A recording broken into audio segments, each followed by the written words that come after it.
Rock Solid Radio wants to thank Maxwell Construction, who has been our sponsor since the very beginning. For over 30 years, Maxwell has delivered the highest quality projects by holding to their core values of customer satisfaction, positive attitude, respect, and excellence. So if you have any kind of commercial construction need, give Maxwell Construction a call today at 812-537-2200.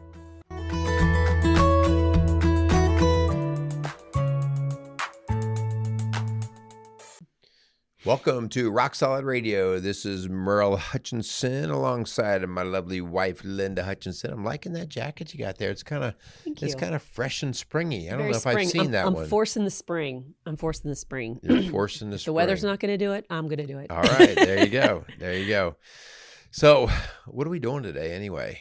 Well, we're talking about, I think, revisiting one of our favorite topics because it's a foundational show in what we do in our faith-based coaching in our office. But as we teach and as we preach and speak, this is one of those foundational shows that we love to revisit. Yeah, this is a show that my dad would have absolutely laughed about in terms of it being ridiculous. And it's kind of a shame, but we've actually spent a lot of time on this topic within our work. So just to remind folks that in our day job, we do marriage and family coaching and parent coaching, as well as individual coaching. But we do a lot of work within the parenting realm, and we come from a huge background of that. I was in the counseling role in school setting as a counselor at the elementary level and helped parents every day with like the parenting issues. Yep. And you did the same thing in the church setting. Yeah. Like all of these parents coming and saying, my kid's struggling with this. What are we doing? So each of us have over 35 years working with kids, working with families, students, couples. Yeah. So we come from experience, but we also have done a lot of work in researching of like what's going on in our world today. Yeah. So what we are calling our show today is Who's the Boss in Your Home? And so like we said, we've written a lot on this. We've talked a lot. And as I said, like before, my dad would laugh about this. Why would he laugh? Because he would say, that's a big duh question. Yeah, like, true. He would say, why are you asking such a thing? Yeah. Okay. And I think part of that is the reason why we do need to address it, because our parents would have never second guessed who was leading the home. Yeah. And some things, and this is not a blame show of like you messed this up. This is like culturally, some things have really changed. And nobody had ill intention in the change in the movements, but there were outcomes that have come that have now put us in a place where we don't quite know who's in charge of what anymore. Yeah. And so that's chaos. Right. Yeah. And frankly, that's what we see in so many homes. And so part of our job is to say, okay, let's point our finger at where the chaos is and what it's doing. And now how do we right this ship? And so a lot of it has to do with who's the leader. Yeah. So let me ask you a quick question. Okay. Who was the leader in your home growing up? Wow. Well, my mom was 5'2", my dad was 6'4". But both of them led, and especially if only one was in the home, you knew that they were the leader. But if they were both in the home, believe it or not, my 5'2" mother was probably the one that was calling the shots because she was home day to day while my dad was at work. But it depended. If I was at school, then my teacher was the boss. If I was on the sports team, my coach was the boss. Yeah. If I was driving, the policeman was the boss. Like I was taught that those were an authority over me and that I needed to listen to them. Yeah. How about you? Well, gosh, I could pretty much say the same thing that I will say this. My parents did argue quite a bit when I was a kid growing up, but it was never, I can't ever recall a argument about how they were going to deal with a kid situation. Like they were on the same page. Oh, yeah. And so because of that, there was a unified authority in terms of how they would walk through the parenting process. And so, my mom probably on the day-to-day, it was like when she said it, you needed to listen to it. But when we got older we started pressing back on mom as, punky kids and teenagers can do. Not I didn't do that. It was my brothers. But when we started to do that, there was the old phrase that is, wait till your father gets home. Yep. And we did hear that in our home. And the problem is when you heard wait till your father gets home, it was already too late. Yeah. Because you thought when mom said that you'd be like, oh man, okay, I'm going to straighten up. And if I straighten up enough, maybe she'll forget to tell dad. Nope. She never forgot to tell dad. She would, as soon as he'd come home, she'd let him have dinner and whatever. And then she'd say, well, I think we need to talk about some things. And at that point, your heart rate starts to pound. Because there was going to be a consequence for whatever happened that day. They weren't just going to dismiss it or forget about it. And so we're talking about that today. But before we do, we want to thank our sponsors because without them, we wouldn't be here. And so we want to thank Casey's Outdoor Solutions and Maxwell Construction for their support of Rock Solid Radio and the parent company of Rock Solid Families, which is a faith-based coaching organization located in the greater Cincinnati, Ohio area. But we work with couples and families and individuals in our office, but also via Zoom. So really anywhere in the country. Yeah. So, and also we have a couple of different podcasts where we're putting this that we have the Rock Solid Radio that you are listening to, but we also do stuff that really directs its energies towards dads, and that's the Strong Dads podcast. And so our deal here is we know that the family is the building block of our culture and of our society. And so if bad family structure and function is kind of like a cancer in the body, and it just permeates from one generation to the next, and the next thing you know, you have a not very healthy body. And so that's people complain all day long about how unhealthy our society is, and they want to look to the government, and they want to look to schools, and they want to look at churches, and yes to all of those, but that's really misguided. The first place has to be at the home. Yeah. So for 5 years now, Rock Solid Families has been coming alongside individuals and couples and families, as well as churches and schools and nonprofits, and really resourcing them, supporting them, teaching them, guiding them. And so if we can help you at all, we have a treasure trove of hundreds of shows that we've done. Say that 3 times. Treasure trove. Treasure trove. But we do. We have a wide array of resources, shows that we've done, blogs that we've written, resources on our page. You can get all of that on rocksolidfamilies.org. So we'd really encourage you to check it out and see what we're up to. All right, that sounds good. Let's get into who's the boss in your home, in your house. And so I think probably, before we get into that, like little disclaimer, the boss, I mean, we use that term because it was it's fun and it catches you. But and it was a TV show. Yeah, and it was a TV show that you liked, okay? But the idea here is how I behave with my kids when they're 2 does not look the same as when they're 12 or 18. And so I think just real briefly, let's talk about the seasons of parenting so that, people don't take a general or blanket statement and think, well, I guess this is how I should be talking to my 17-year-old. Yeah. No, that could be a very different presentation to your kid versus your 3-year-old. Okay. Yeah. So let's go through the seasons real fast. Yeah. And so we did a whole series on this in our podcast, Rock Solid Radio. But generally speaking, the very first season, obviously, is the season of service when your child is a baby, 0 to 2. You're there to nurture them, serve them. They're not trying to manipulate you. They're babies and they have needs and they don't know how to articulate it and they can't do it themselves. And so we're there to serve in season 1. Yeah. Then season 2, which is really a transitioning. So these are not like a switch goes off and on and you jump into the next season. It's a transitioning from 2 to 3 years or so of age. And then we kind of move into the leadership season. And so in the leadership is, well, who's the leader? And well, you are the leader. As a parent, you are the leader. And those kids are watching you. Yeah. They're watching you. They're taking it all in. And you are leading them because you're trying to lead them to not just be kids. You're trying to lead them into adulthood. And it is a very, of all organisms, the human organism has the longest span into going from birth to adult. Okay. So, like a dog has, we always talk about the year, the first year they're the puppy, and then they get into their adult phase. Humans are a long time and growing and coming into this. And so leadership is where they are watching your every move and you are training them up in the right way to ultimately become an adult. And if you don't do this season well, if you get stuck in season 1 and serve them like they're babies, or if you let them go like they're an adult, you're missing what we see as one of the most critical seasons of parenting. And we call that the leadership or authority season. And so that is from age 2 to 3 to about 12 to 13 till they're teenagers. And this is a critical, and that's really where we're going to be camping out today. But there's also season 3 and 4. Yeah. And so season 3 is going to be that 13 to, usually we think about towards emancipation, 18 to 21 years old. It just depends on kind of when they're leaving the nest sort of thing.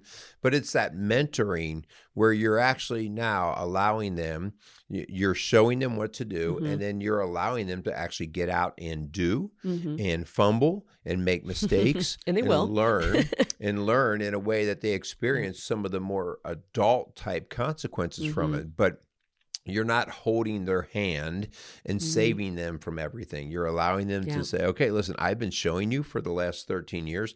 Now it's time for you to step in and begin doing. And during this phase, you'll notice that this is where kids start to get jobs. This is where kids start driving cars. You're not driving them around. Phones. Yeah, they're doing their laundry. They're taking care of the house. They're doing all of these different things that you train them up through those leadership years, but now they're actually doing, and when they don't do well, they will experience these natural consequences. Yeah. And so we have 5 children, ranges 31 to 15. And so we have 2 of our youngest still in season 3. But then we're enjoying season 4, which is the friendship stage where they are adults. They are on their own. They're taking care of themselves. They're making their own decisions, and hopefully decisions that have been guided by you and your authority stage. But ultimately, it's up to them. God gave them free will. And so we have enjoyed the friendship stage in season 4, where we're not giving advice to our children anymore. We're not telling them what to do. We have a relationship with them. It's more of a friendship mentoring stage where we just sit back and hopefully allow them to do what they've been called to do as followers of Christ. Yeah, and when you've done stage 1, 2, and 3 really well, this can transition into friendship really incredibly. And, we kind of have a rule in our house that we don't give our adult kids advice anymore unless they ask for it. And the cool thing is when you have a friendship, they still will ask, like, hey, Dad, what do you think about this? I'm considering doing this, versus you saying, you better do this or you better do that. So it's really a cool opportunity to interact on a much more responsible level with them. Yeah. So we've seen this shift. You and I, like we said, we've been in schools and churches all of our adult life and our career. And we have seen a shift in students and in families where we've really lost this authority in the home of mom and dad leading the family well. And so we really kind of want to just take a couple minutes to really talk about where we think that's coming from. Yeah. So I remember your grandpa. Oh, yeah. Willis. Remember how he used to dress? Yeah, very eclectically. Yeah.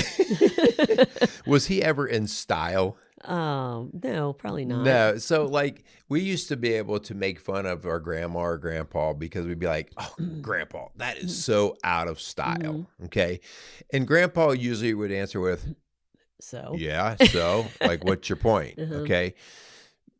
And we didn't disrespect him with that at all because he was respected for so many other things. The career he built, the family he built, the successes, everything that came together. And we honored so much our grandparents. And nobody got hung up on the idea that grandpa still liked to wear colored socks with funky shoes or something. So what's your point?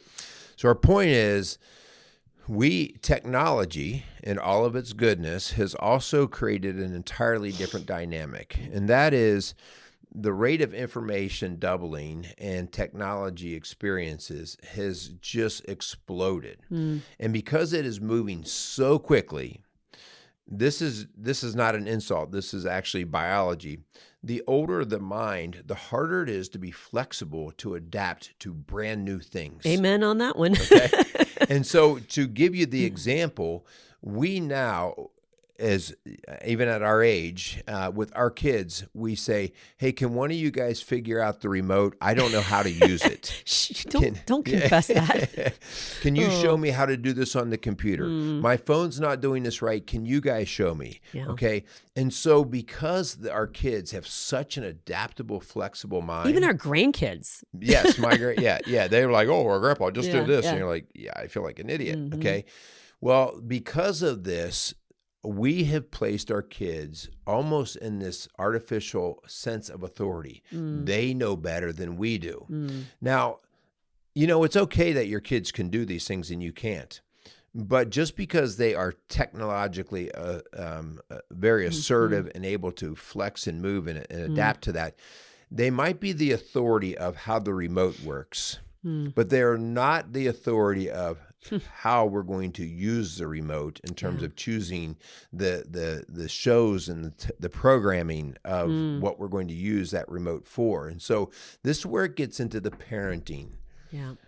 So often we see kids dismissing their parents and the parents says stuff like, "Hey, your phone, I don't like your phone in your room. It needs to sleep in our room." And the kids will say like, "That's stupid. I'm not going to do that. You can't do that to me."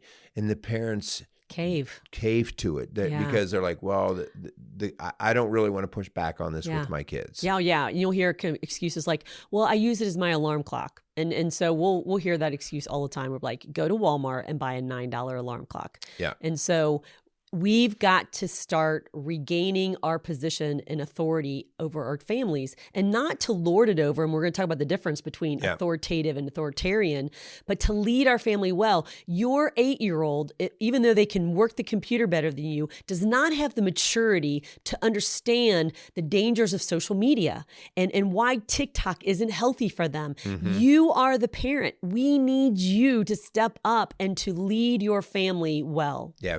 So we are talking about parental authority, and we are not going to give any significant level of power and strength to these other authority places. It's kind of like, imagine you have the general in the army, okay, and he has the responsibility, the authority over all of the army. That does not mean that he knows how to run the communication radios better than everybody else that's out in the field. No, he needs to know, hey, we're talking about a communication radio issue. We're going to go to our expert just for that. But all of a sudden, the communication radio guy doesn't look at the general and say, here's how you run your army. It doesn't go that way, and for rightly strong reasons that it doesn't.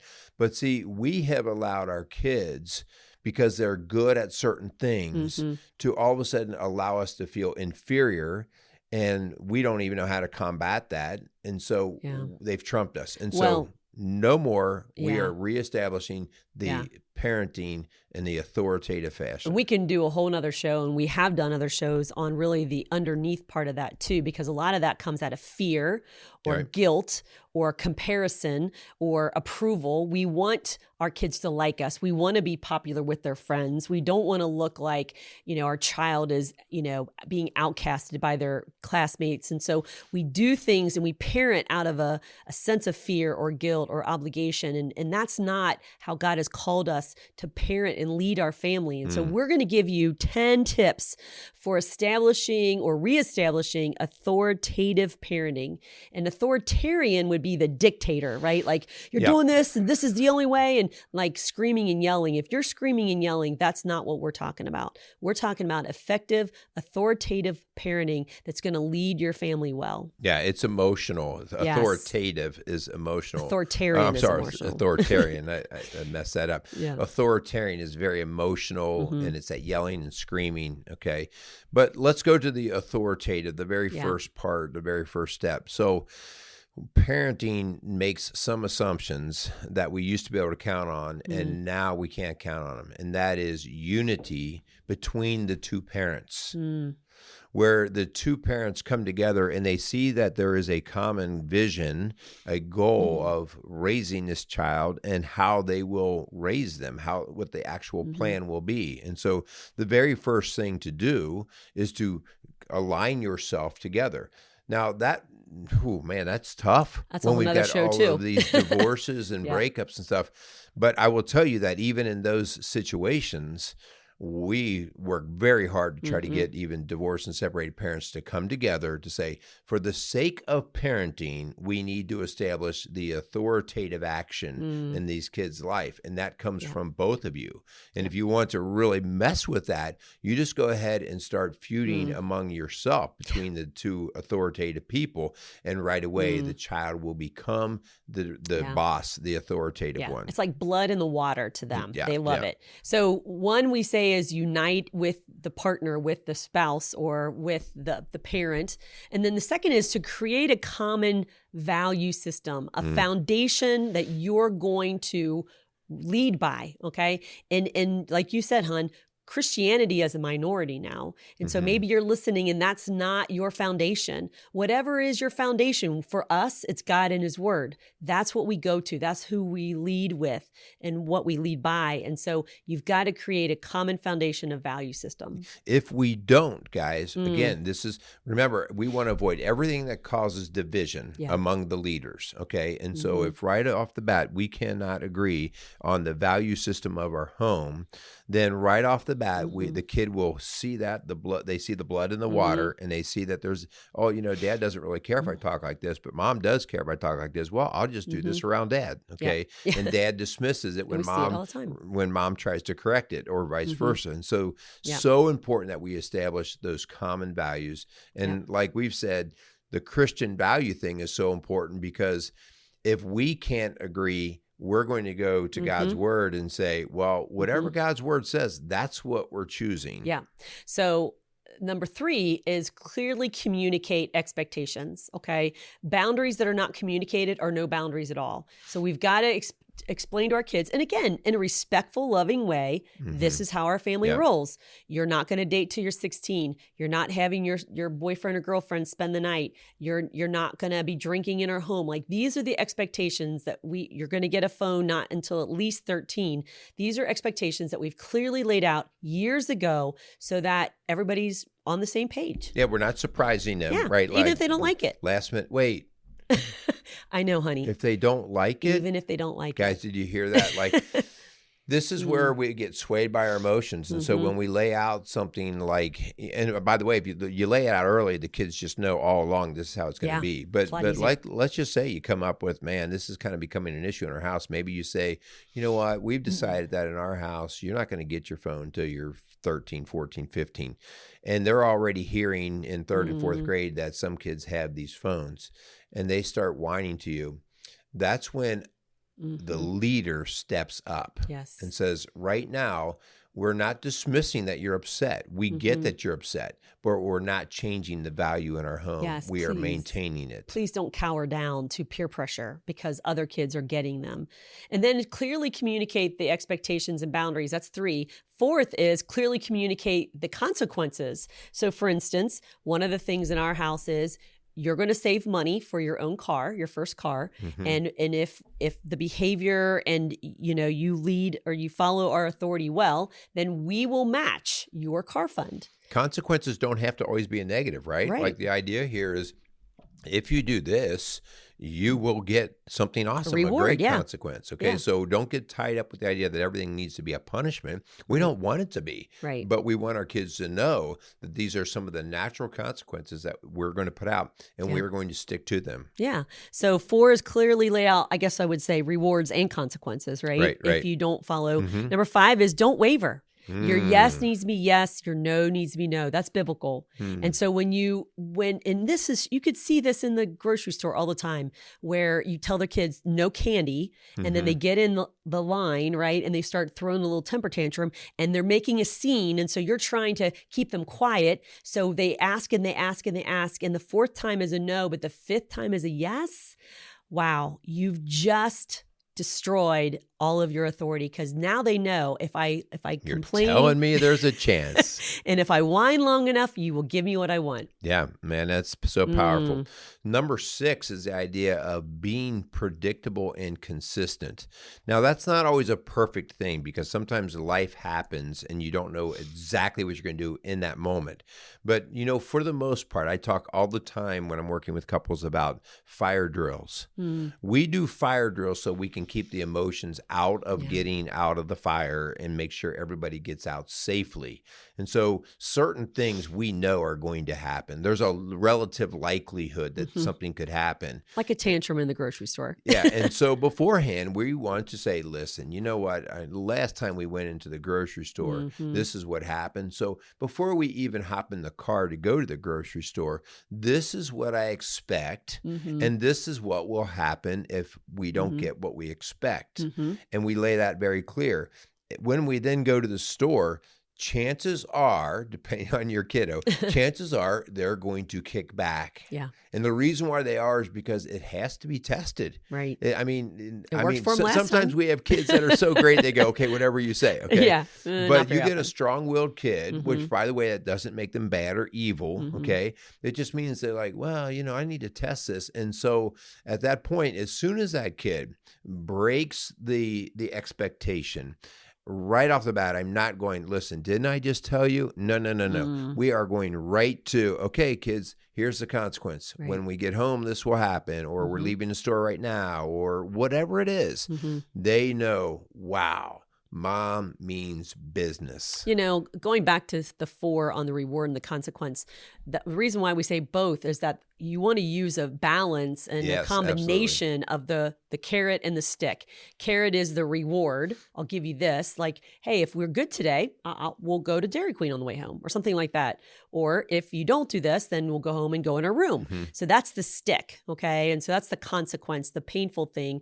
And then we have the reward on the other end. And we oftentimes have parents, because they bought into really bad pop psychology that everything should be about the reward. And so they throw the negative side, the stick, out. And so what happens quickly, and we've been in school so long and done the parenting thing, rewards finally do not become rewarding. And eventually kids are like, well, whatever. And so you either have to up the reward each time, or they just really become very desensitized to it. They don't even want it anymore. Yeah. As a teacher, I learned that like giving candy as rewards, I realized that they just expected it the next time and they wouldn't do it until, I'm like, we're getting rid of the candy. Here's one way that when you ask your kids to do something and they say, well, what do you give me for it? Oh, yeah. That is one of those slap in the face that you should receive as a parent, that you go, wow. Okay. I've done too many carrots. Yeah. Good point. So number seven is the idea of be calm. Emotions, they cause irrational behavior for everybody that's involved. And so this is that part of the fire drill thing. You have to recognize what buttons your kids can hit that gets your emotions going. And so you're the adult, all right? If you're flying off the handle every other day, and how many times have we had parents come in and we talk about discipline and they're like, oh my gosh, I'm yelling at them every day. I tell them 1,000 times. And right away we're going, there's no discipline in that house. Okay. No, I do. I yell at them all the time. And so what we have is an emotional knee-jerk reaction. We do not have discipline taking place there. Yeah. And so we want to make sure that we keep our emotions in check. And oftentimes when one of our kids does something that disrupts Lynn and I in the moment, we can get upset, just like everybody. I may have lost my temper before with my kids, maybe, not sure. Me too. And so we have to teach ourselves, you know what, I'm just going to back off. I'm going to get away. And oftentimes it's really good if Lynn and I actually talk about it, like, this happened today. What do you think we should do for a consequence? Okay. Because it allows our head to come back down out of the emotional cloud, and it allows us to be thinking rationally, not just about the consequence, but how we will enforce it. Okay. Remember, like you said before, if I say there's a consequence and I have no ability or will to enforce it, it really was empty. You're grounded forever. Okay. Really. You're going to do that. So 7 is be calm. 8 is save your explanations until the emotions have settled. And so that's when you send your child to the room or put them on a chair and you let them calm down, let you calm down. And then you go back to them and you ask them, why are you sitting here? Why were you sent to your room? And if they can't explain it, you're going to kind of have a conversation about what happened, what went, because they kind of know. 9 times out of 10, their age, they usually know. And they don't want to say because they're embarrassed or that, they're afraid they're going to get in more trouble. And so you have that conversation when emotions settle down to make sure they know why they were there. As the authority, hun, this is important that you do stand strong to this, because part of them the struggle here, right, from the get-go is nobody wants to submit to anybody, and especially when we train them up in a culture that does not understand the absolute value of submissiveness. And so the idea here is you need to be able to say what you did. Yeah. Part of the ownership. We've had that in our home where they just go tight-lipped and they can't. It's like, well, that's fine, but nothing's going to change. Whether you're sitting on that chair, whether you don't get a phone back, nothing's going to change until you can confess what you've done and take the proper actions to apologize, pay back, whatever it is that needs to be done. And then we can start. Yeah. Because we have to break that self-righteous hardness. Yeah. Number 9 is never negotiate with your child until you can really understand their value system, until you can see that their value system is aligned with yours. As maybe a later teenager, 17, 8-year-old who you see making good choices and good decisions, and they come with you like, hey, would it be okay? Or then you're going to have conversation because you can trust their value system. You've seen them in action. They've had some pattern of good behavior. And it's not just about behavior. It's aligning with you and your value system. And so that's when negotiation. But before that, you don't negotiate with a child. Yeah, absolutely. That's such a great point. And right in line with that is actually number 10. Number 10, because this is what the kid is trying to do. Yes. You never engage in argument. This was a big John Roseman thing. Remember when we had John Roseman on the show? Yeah. You never argue with a child just because of the mere fact that once you walked into the argument, you right away questioned your own authority and allowed them the right to question your authority. Yeah. Okay. And this is not, I'm right just because I said so, even though that is kind of the backdrop. It's authority being established and maintained is far more important than the thing that you're arguing about. Okay. In the long run, it's far more important. Your child may even be right. And you know what? Maybe down the road, you may have to apologize. And that's also part of good parenting. But in that moment, you are not engaging with the argument. When your kid is coming back at you with every defense that they have, you are disengaging. Not mean, not disrespectful. You're backing out of it, and you're like, I've said what I've said. This discussion is over. And you disengage, whether you need to go out and work in the yard, go hop in your car, you disengage so that your child goes, well, now what am I going to do? Well, you're just going to stew on it. That's what you're going to do. Yeah, there's a lot of great resources out there about this very topic.